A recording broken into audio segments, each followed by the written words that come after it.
C'est chouette qu'on soit si nombreuses et si nombreux au flambeau pour brûler le vieux monde.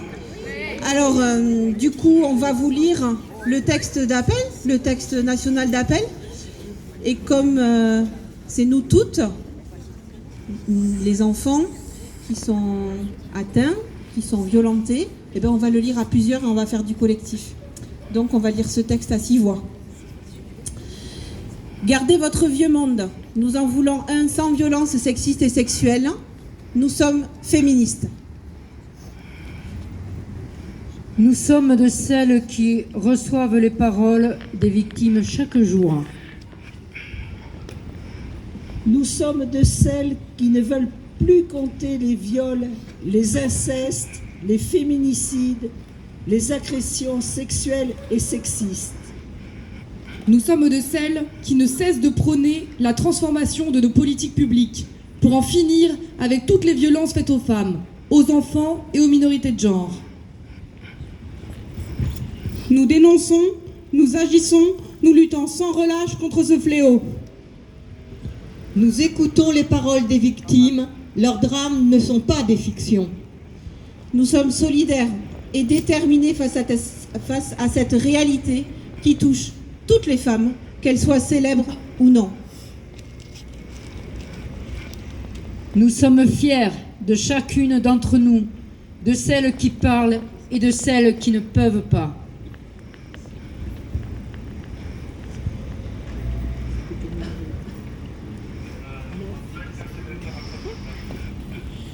Dans ce monde qui laisse les victimes dernières de cordée sans justice, nous croyons à la présomption de sincérité. Emmanuel Macron a tranché au plus haut sommet de l'État. À l'image de son bilan en la matière, il y a la présomption d'innocence. Gérard Depardieu rend fière la France. Dénonçant... Bouh ! Vous avez bien raison. Bouh ! Dénonçant une prétendue chasse à l'homme exercée contre l'acteur, dont il est un grand admirateur.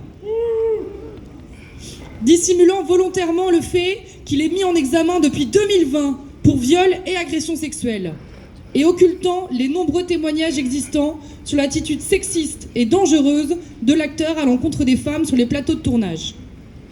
Le président n'a pas eu un seul mot de solidarité à l'égard des victimes présumées, et pas le moindre regard critique sur les propos et agissements répréhensibles relevant de la justice dont tout le monde a été témoin grâce au reportage de complément d'enquête. Ce choix assumé de se tenir du côté d'un auteur de violence venant d'un président de la République, garant des institutions, invalide la parole des plaignantes et entrave leur recours à la justice, anéantit leurs espoirs de reconnaissance du préjudice subi, contrarie leurs tentatives de reconstruction. Autoproclamé champion de la lutte contre les violences faites aux femmes, le président Macron s'avère être, ni plus ni moins, un défenseur des agresseurs présumés.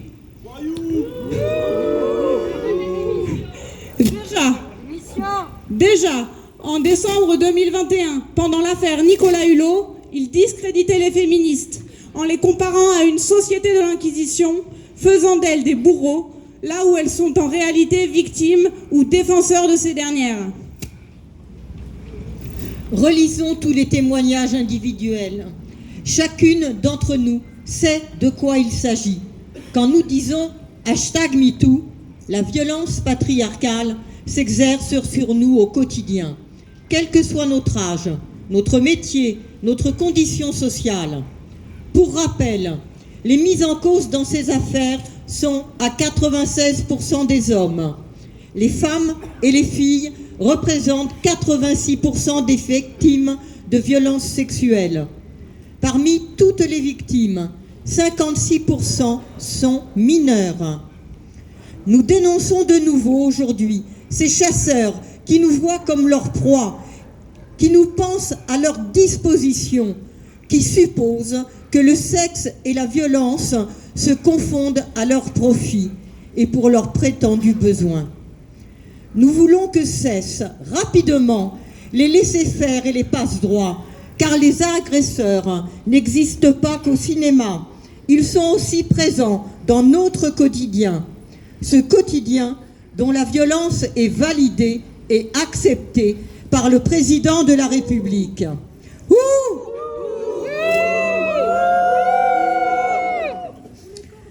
Un vieux monde revendiqué par une tribune qui met un J majuscule à justice en méprisant les victimes et en défendant un homme qui pense au clitoris d'une petite fille quand elle fait du cheval.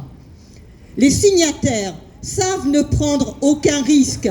Seul 1% des plaintes pour viol aboutit à une condamnation. La défaillance de notre système judiciaire nourrit l'impunité. Les féministes contemporaines luttent jour après jour, depuis les années 70, contre les violences faites aux femmes, aux minorités de genre, aux enfants. Elles soutiennent celles et ceux qui les subissent, dans leur long cheminement vers la reconstruction après avoir vécu l'indicible. Les victimes qui ont fait le choix de recourir à la justice se heurtent bien souvent à un système qui refuse de les entendre, de les comprendre, de les croire et de les reconnaître.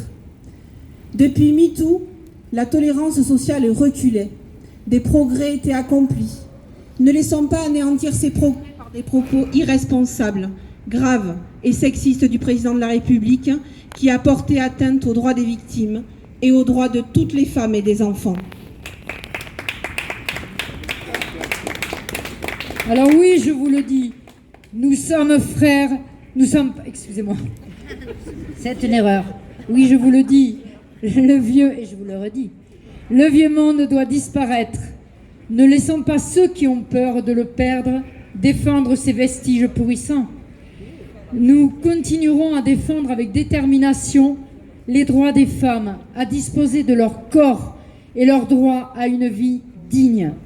Débarrasser des violences sexistes et sexuelles, une vie dans laquelle chaque agresseur, quel que soit son statut, ne pourra se retrancher derrière une quelconque impunité.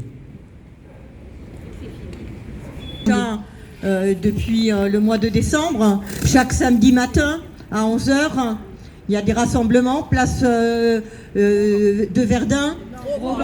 Là, samedi prochain, ça sera place Broban pour une paix durable en Palestine.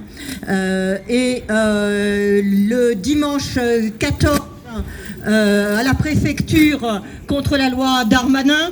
Et le 21, 11h devant la préfecture. Et le 21 janvier, contre la loi immigration, 11h, je crois que c'est à l'église Sainte-Thérèse. Voilà, donc vous allez, ça va circuler, mais voilà, soyez nombreux. Et nous, et nombreuses. Et une date qui se profile, c'est le 8 mars, donc la journée internationale pour les droits des femmes. Et cette journée-là, on manifestera à partir de 17h30, départ place de Verdun. Et on est en train de construire pour qu'on puisse avoir une soirée féminine et une soirée soror et une soirée de solidarité pour fêter les droits des femmes qui ont été conquis par toutes les femmes dans le monde et qui restent encore à conquérir. Oui, bravo!